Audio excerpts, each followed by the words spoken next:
Reporters, documentarian people, newspapers, book writers, tourists come from all over the world to see Skidmore, Missouri, and where Kenneth Rex McElroy was shot down on the streets.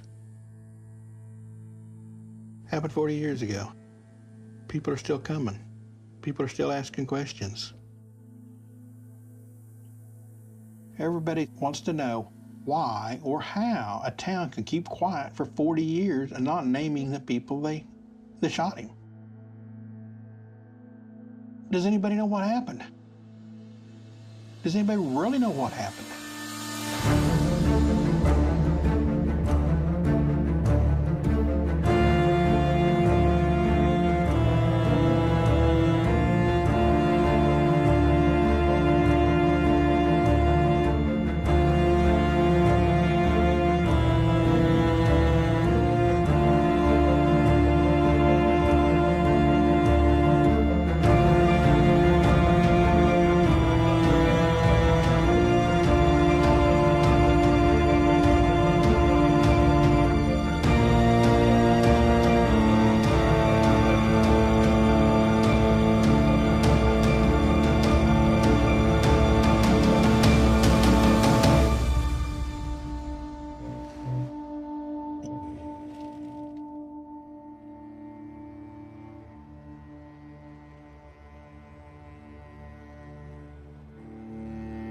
We had to be violent to settle this country.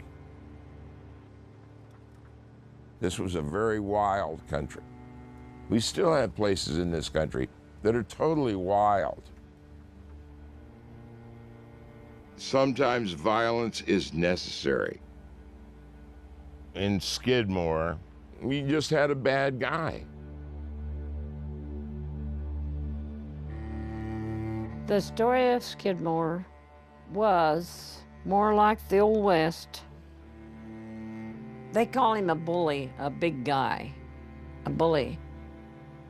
So these others here in town got together and killed the man. His death created a story that went on and on and on. You can't hold a secret like that and not have it affect the psyche of the town. It's still such a secret. I know that there are people who know who shot Ken McElroy, but in all those years, no one has ever talked. They've shaken the tree and nothing has fallen out. People don't understand what drove a whole town to the point where they felt like they had no other choice. Skidmore's secret, Skidmore, Missouri. It is said that there are no secrets in a small town, but in Skidmore, those who know who killed Ken Rex McElroy won't say. Ken McElroy terrorized the town of Skidmore, Missouri for more than 10 years. The locals called him Bad Dog. He raped a 13-year-old girl and then married her so she couldn't testify against him. He set fire to her parents' barn. He murdered a man in cold blood. Then, in broad daylight, with more than 45 people watching, Ken McElroy was gunned down and killed, but nobody looked up until the shooting stopped. Nobody saw a thing, and nobody did anything. He's held a gun to my family, to my mom, to my brother and me. He tried staring you down. He tried making you crawl. A lot of reporters have come to Skidmore in the past 5 months, and people here are getting sick of them, tired of having their town portrayed as some vigilante village hiding a dark secret. Who pulled the trigger? I don't know. I couldn't tell you. Would you turn in the person who did it? Would you, preacher? I wouldn't. If they catch somebody, and he's tried, and he's found guilty, would you feel that justice has been done? No. No, because there was a whole town.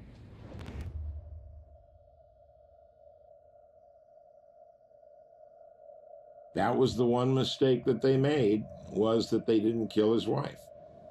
I would have killed his wife. I probably would have ambushed him in his driveway. I'd have waited for him in the cornfield and let him have it in his driveway, and then I'd have set his house on fire. I'd have burned everything. When we moved here, it was a moving town. It was a hopping town. There were 3 gas stations. There was a convenience store up on the corner. The bank was catty-corner to that gas station. You know, after the McElroy shooting, everything pretty well folded up.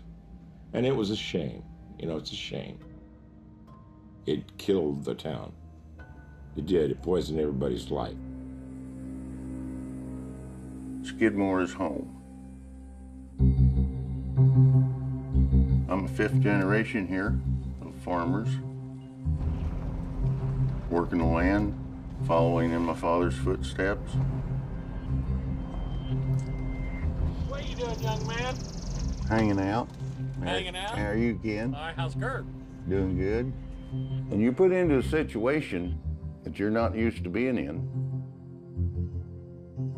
you don't know what you're going to do. Countless times, the law enforcement had been called for some help. Nothing, nothing, nothing.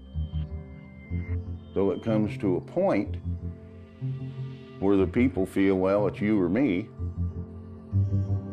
Well, 41 years ago, we moved here. I think it's been about 41. I didn't want to come to Skidmore, but my husband got a job. And from there on, that's when things really, you know, was happening.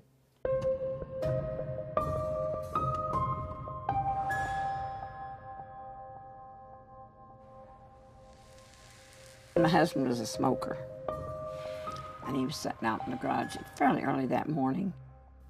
He's out there smoking, and I said, "Leland, did you hear?" And I said, "Sounds like a big firecracker or something." He said, "That wasn't no firecracker, that was a gunshot."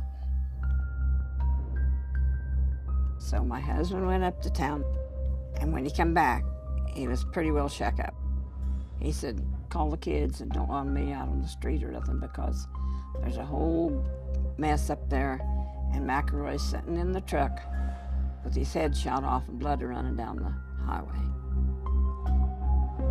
We were working our way at the store. Mom had gone to the bank, and then I heard a shot, and I told my dad. He was back there at the meat case. I go, "Dad, he's shooting somebody." And then I looked again because I saw his head go forward. I go, "No, they shot him." I was working at the farm. My dad came out to the field, stopped me in the tractor, and he looked up and he said, "Well, they blew him away." I said, "What?" He said, "They shot Ken Rex." I thought, wow. McElroy came into Town Park, front of the bar, walked in the bar. The guys who were inside said, "You know, you need to get the hell out of town right now." And he went out and got in his truck, and then they opened up on him from behind. His wife, she was sitting in the truck with him. She sat right there and seen his head blowed off, and they were shooting right around her. We left the D&G and went to our pickup. And as soon as we walked out the door, everybody else walked out the door behind us. And they gathered around on my side over here, on my passenger side of the truck. I seen the man go across the street, go to his pickup, take the gun out, and I seen him shoot it. When he got shot, his foot froze on the gas pedal, so the engine was going maxed out, and it started smoking.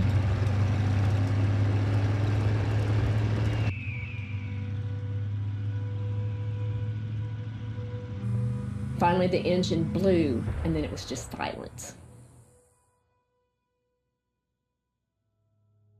The ambulance had pulled across the street, and I saw the ambulance drivers go from McElroy's pickup back to the ambulance and back again with some equipment. And I told whatever lady was standing there beside me, if he's still alive, they're just going to have to shoot him again because he'll kill all those people.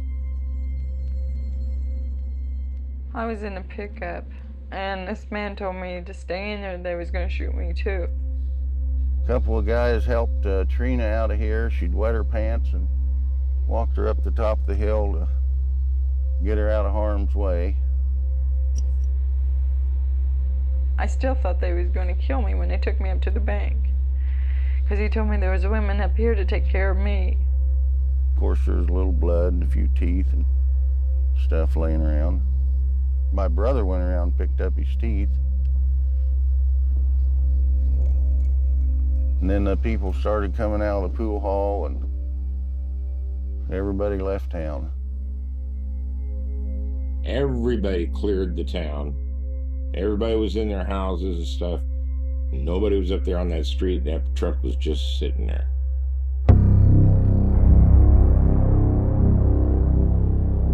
I went across the street to make sure there was a sheet up over his head. And of course, then everybody went back about their business, and then somebody stopped, opened the door of the store, and said, "It's over, you can sleep tonight. Now just stand behind us."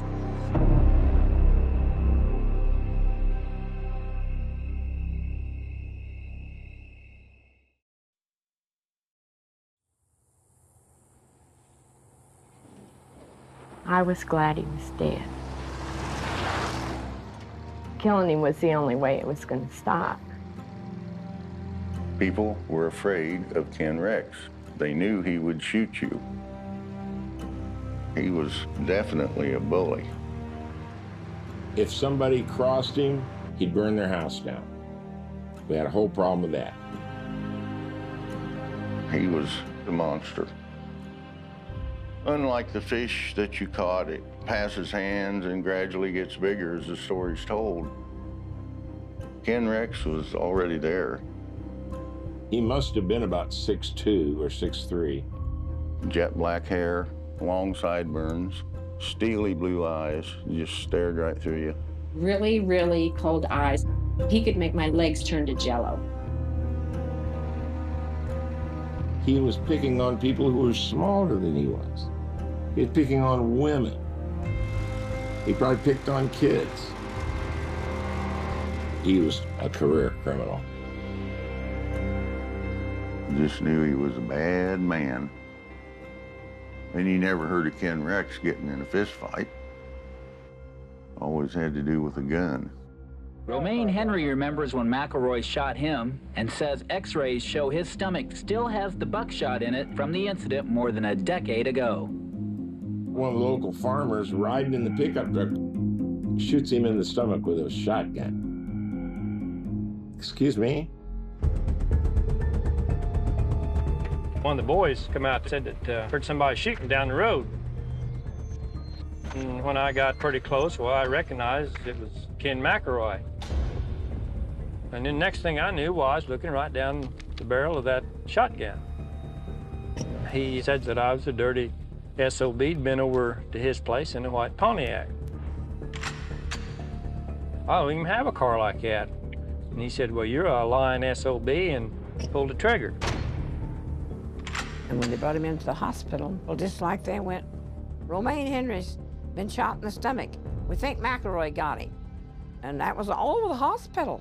Of course, it laid my flesh all open and blew my flesh into this door here.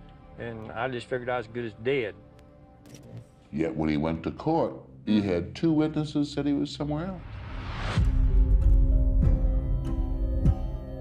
McElroy had 24 felony charges over the years. Cattle rustling, hog rustling, molesting a child, assault with intent to kill, burglary, theft, and on and on. The lawyer who got him out of those scrapes with the law was Richard McFadden of Kansas City. I looked at this fella who was huge, had a pair of old jeans on, an old shirt, and I said, well, I don't think that you probably could afford to hire me. I'm kind of expensive. And he said, well, let me be the judge of that, counselor. He got his roll of bills and put the money on the table. And I'll have to tell you, it's kind of humorous. I said, Mr. McElroy, sir, you hired yourself a lawyer. McFadden, he was what we called a nickel slick lawyer. Fast talker, worked for cash. The consensus seems to be that whoever killed him did Skidmore a favor. And you know, that disturbs me. I'm appalled by that. There have been all kinds of articles that call him the brute of Nottoway County, the bully of Nottoway County. The point is, as bad as allegedly he was, and I'm not saying he was, what they did was worse than anything they could say about him. They went outside that system of justice, and they took the law in their own hands, in my opinion, and they decided they were going to get rid of him.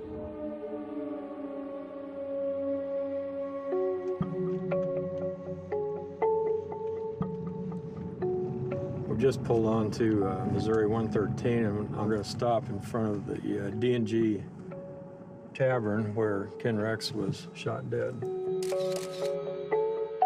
I was the first police officer dispatched over here. Pretty much I'm parked where Ken Rex's truck was at on the day I saw it. I knew this was significant. Danny Estes was a sheriff. He was a friend of mine, good guy, very courageous man, Vietnam combat vet. He was visibly upset, very, very upset that this had happened. Sheriff, what kind of calls did you get on McElroy? Did you get a sense that he was intimidating those people? I think that calls for an opinion, and I don't want to give one. I'd have had people discuss it with me, dealing with McElroy, because they wanted me to just take the badge and go shoot him. You know, we're going to make you our policeman. You're going to be the town marshal. Have at it. And it didn't fit my plan. I was out in Vegas and saw it in the newspaper, and I saw his picture on the newspaper. And when they asked the sheriff, what about this Vietnam veteran out here? The sheriff said, no, I know it wasn't Britt. If it was Britt, there'd have been a hole right between McElroy's eyes.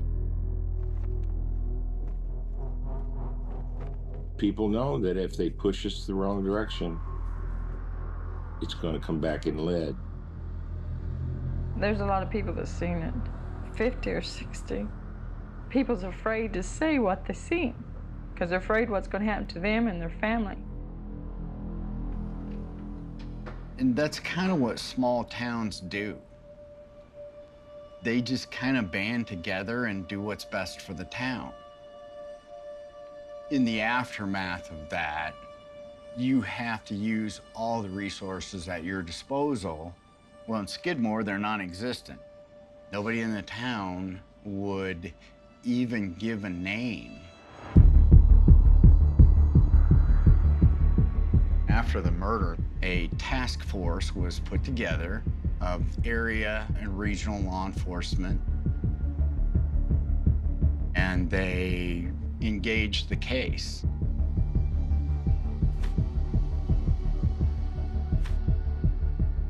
They investigated, they had talked to witnesses.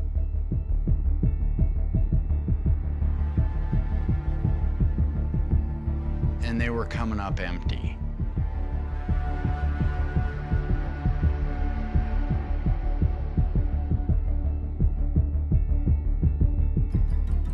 All of a sudden, in newsrooms across the country, people were looking at maps trying to determine where Skidmore, Missouri was. We had a reporter from the London Times stop by our newsroom and politely asked to see our dossier on the Ken Rex shooting. Tonight, Gary Wilson reports on a northwest Missouri town on the threshold of the national spotlight. And I think that's kind of when it dawned on people here that this was something big. This was something so unusual that it captured the attention of media outlets all over the world. Reporting live from Skidmore, Missouri, Tracy Toff, Action 4 News at 5. As more and more media outlets reported on this, the bigger and bigger the story got.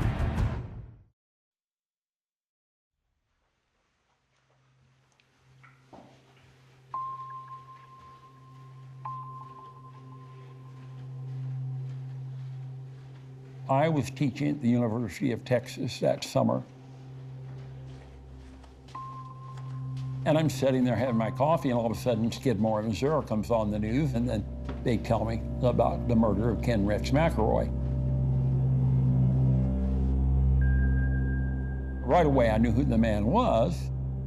My thought was, well, Dad won't lose any more pigs.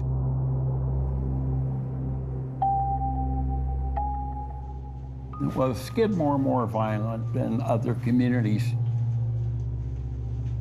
I hate to say they're more violent, but it seems like, yes, there was a culture of violence in the area. McElroy, who was known as the town bully, was killed while dozens of people watched. Investigation into the vigilante-style slaying of Ken Rex McElroy. Because it was so unusual, because it was so violent. Camera roll 27, take 55. CBS sent a crew in to do a story. Some hotshot reporter that I'm sure thinks he's going to break the case. There's more to Ken Rex McElroy versus the town of Skidmore than just the story of a local bully and frightened townspeople. And it's not going to happen. Skidmore will never give up who they think did it. There was a lot of angry people, townspeople. They didn't want reporters here. But I didn't mind talking to them. I mean, it happened. You got to deal with it. If your rights are violated to the point that you fear your life or your friend or family's life, then you're going to take somebody else's. That's basic law and nature. Having so much of a spotlight on this tiny, tiny little town, it had to be traumatic. He was just a bully.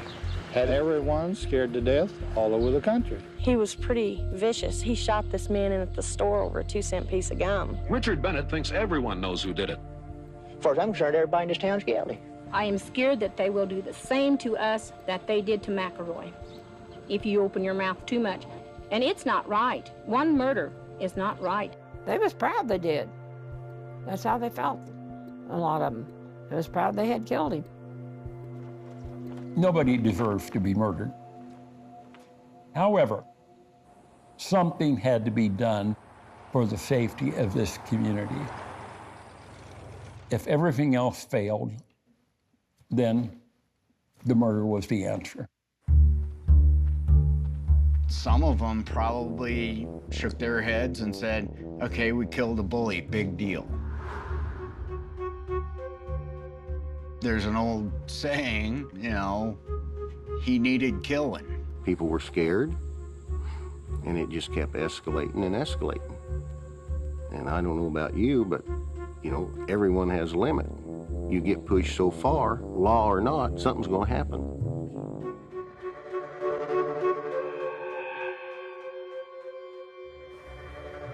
Well, this is the back of the grocery store in the alley where the Bowenkamp was shot by McElroy. A bad day in Skidmore's history, but you can't change it. It was on a Friday. Two little girls come in. Now, one of them wasn't so little. She was about 14, 15 years old, and then the smaller one, which is about 4 years old. The little girl had picked up 2 or 3 little pieces of candy. We didn't have any idea who either one of the children were.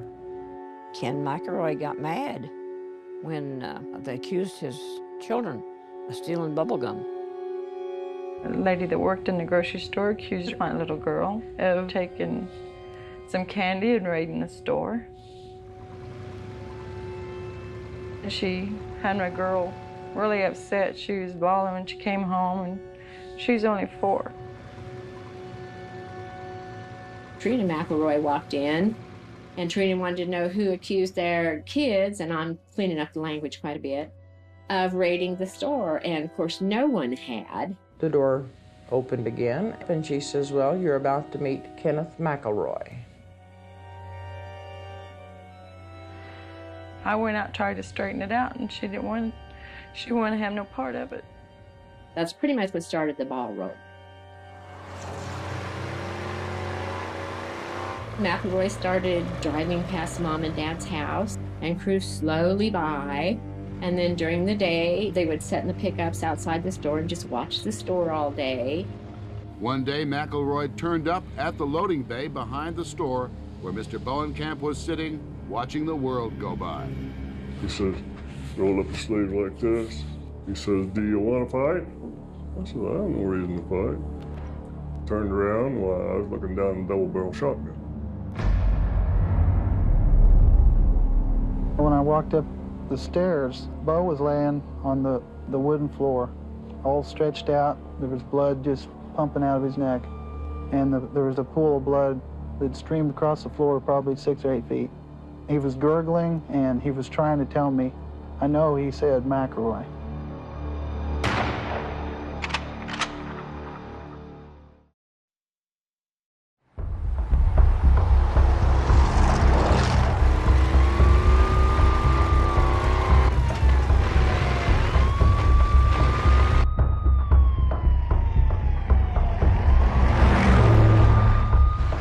Shortly after the shooting, McElroy was arrested. He was caught by one of the troopers down here. Then they put him in jail down here at Savannah overnight. They did take him in, and again they let him go. He bonded out. The next day, McElroy was back out on the street again. Not only that, he was back over here in the pool hall bragging about it. He was still out free. And after he drove into town and shot a man that owned a little grocery store, he actually shot the man, and he never was put in jail for it. That was one of the hardest things for Skidmore to accept. We had grown up good people believing that if you did the right thing, the law would always be there for you. But we pretty much were on our own over here. Miraculously, Bo survived his wounds and continued at the grocery store. But he and his family hadn't heard the last of Ken McElroy. After Dad got out of the hospital, it still continued. McElroy would be sitting in front of the store when they left the store, and then he'd pull up in front of the house later and just sit there, fire their shotgun into the air. It must have been a nightmare for you and your folks. Constant fear. You wake up scared, you're scared all day, you go to bed scared, and then you start all over again the next day. And every time the Nottoway County Sheriff's Department was called, if they came at all, it would be 3 days later. Dave Dunbar, he was the marshal when McElroy was around till he quit because they started threatening him and his family. He goes, are you going to testify in the Bowenkamp trial? And I said, yeah, I'll be. I'm the marshal. I was there that night. Sure, I'll be over there. You know, that's my job. And he goes, well, I believe in killing any son of a bitch that tries to put me in the pen the rest of my life. It's his exact words. For almost a year, it was just our family that had to deal with it. It was hell. Scared every single minute of your entire life.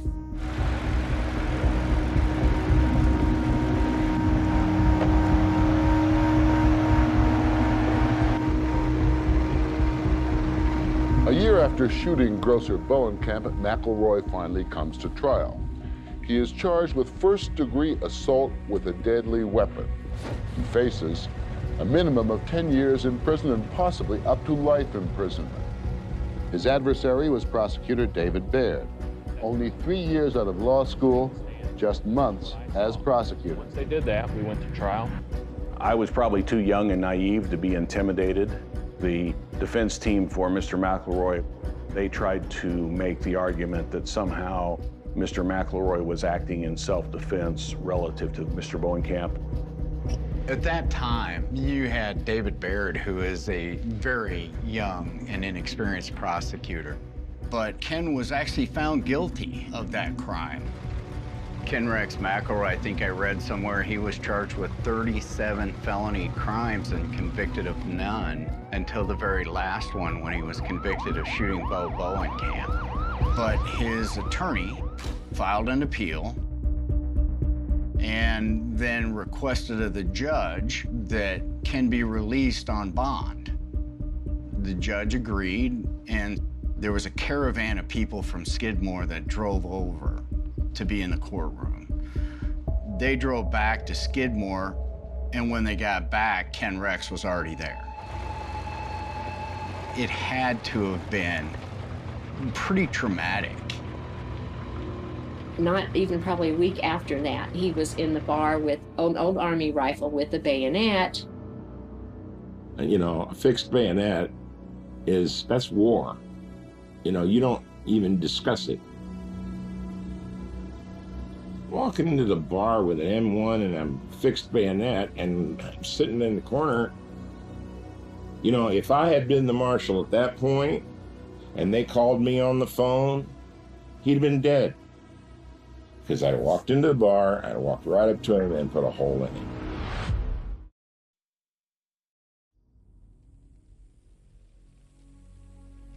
I don't look at vigilante as a bad term, but I think some people do. It was necessary at the time for the situation. A man comes up and shoots your father. Doesn't kill him, but he shoots him. And his mentality was that he could get away with anything.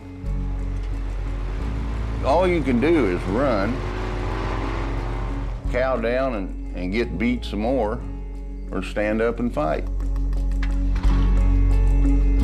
These guys around here carry Winchesters or Henrys, you know, saddle guns, and they're cowboys. That's the way it is around here.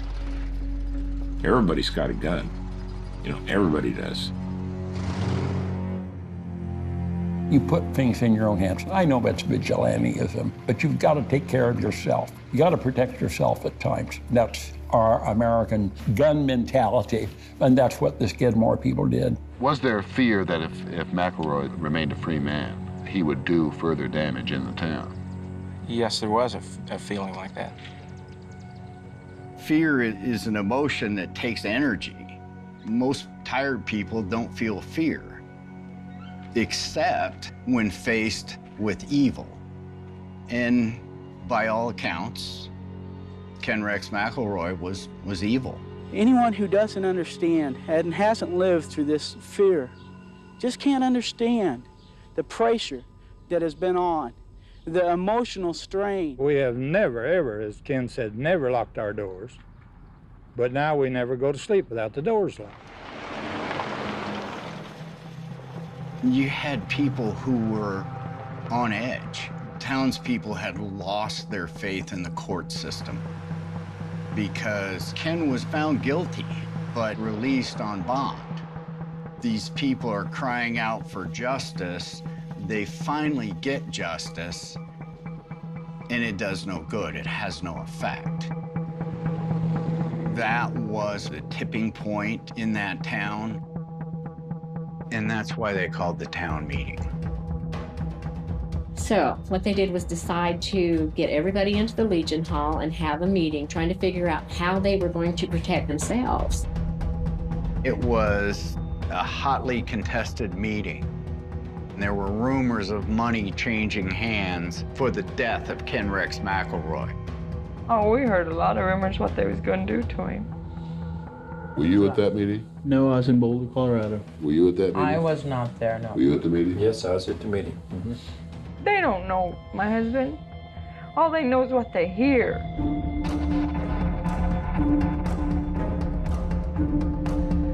I had my 5-year-old daughter with me, and everybody was gathering around, you know. It was pretty wild and crazy and hectic and all kinds of emotions.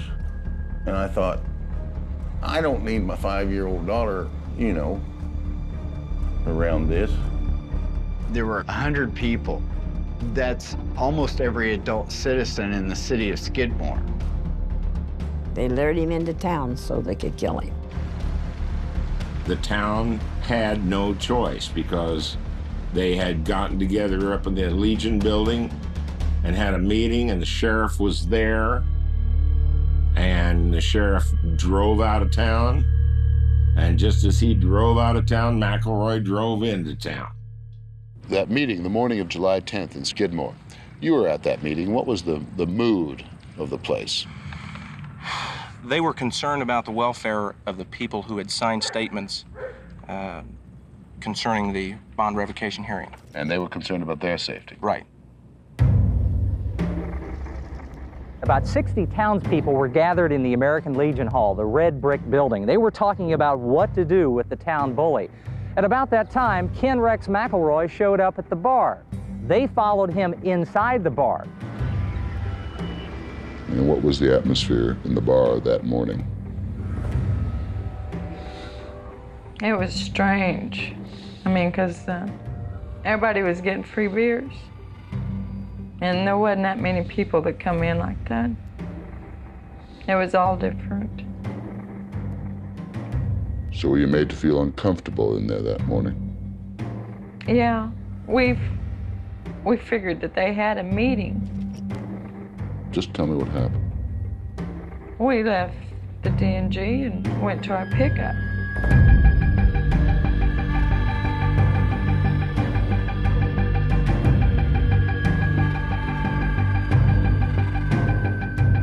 As soon as we walked out the door, everybody else walked out the door behind us. My husband, he hadn't started the pickup yet. We were just sitting there. I looked at them to see what they was looking at, see if they wanted anything, and they were just staring and laughing. It was the whole town. 63. There may have been as many as a dozen people outside the D&G and around McElroy's pickup at the time of the shooting, or there may have been as many as 50 or 60. How many bullet holes? That's part of the investigation, and I can't tell you. I've heard reports there were 2 guns used, 2 weapons used. That is also part of the investigation, I can't tell you. Do you have any suspects? Not at this time. I mean, they had nothing to work with ballistics-wise. All they had was fragments from his body, but you couldn't pair it with a weapon because they had no weapons. There were 3 different calibers, so at least 3 people. 2 people, I believe, shot him. There was probably at least 3 to 4 shooters. 4 in my estimation. 6 shooters. Well, I think there were 3. I know who 2 of them are. There were eyewitnesses. Doesn't mean they all saw it. It doesn't take long to go boom, boom, boom. Put your gun away, just a few seconds. One other person that I was told was a shooter left town. And I don't know who the 3rd person is. There are some people that aren't even convinced it was totally from Skidmore because so many rumors abound, like it was a mafia hit and all that. The shooters were probably across the street up here because the little Quonset building, it had some bullet holes in it. But nobody knows which caliber of weapon was the fatal blow. They never found any weapons. They couldn't prove anything. They can't even prove who's got what kind of a rifle because we don't register the rifles. And right now we're not even registering the handguns. Can't find the guns. Not even shell, they picked them all up. I can't really go into that because that's where the conspiracy problem is. But, you know, the weapons were disposed of in an interesting way. The guns was put in a van. If I remember, the van might have been blue. They had the planned where the van would be sitting, and they took the guns out to Cheyenne, Wyoming, except one. And that gun was the main one, my brother told me before he died. The main one was thrown in the river. I don't know if this is true or not, but I was told they have still got McElroy's head in a freezer thing, and that case was never closed. If they ever could find the shell or the gun or thing, then they could prove which one's gun it belonged to. If you try to think about it from a motive perspective, well, hell, everybody had a motive. You start thinking about who benefits from Ken Rex McElroy's death. Geez, maybe everybody benefits, I don't know. People in small towns don't call the cops anyway. They handle things themselves. That's a legacy that goes back to when this part of the country was settled. This town was so full of sin. My kids are afraid for me because some of them that helped murder McElroy, some of them are still alive. You better keep quiet. No.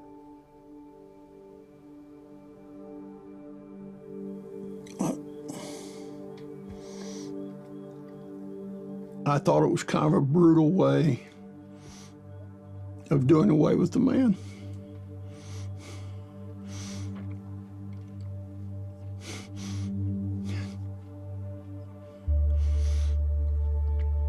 If he needed put to death, I think the law should have done it.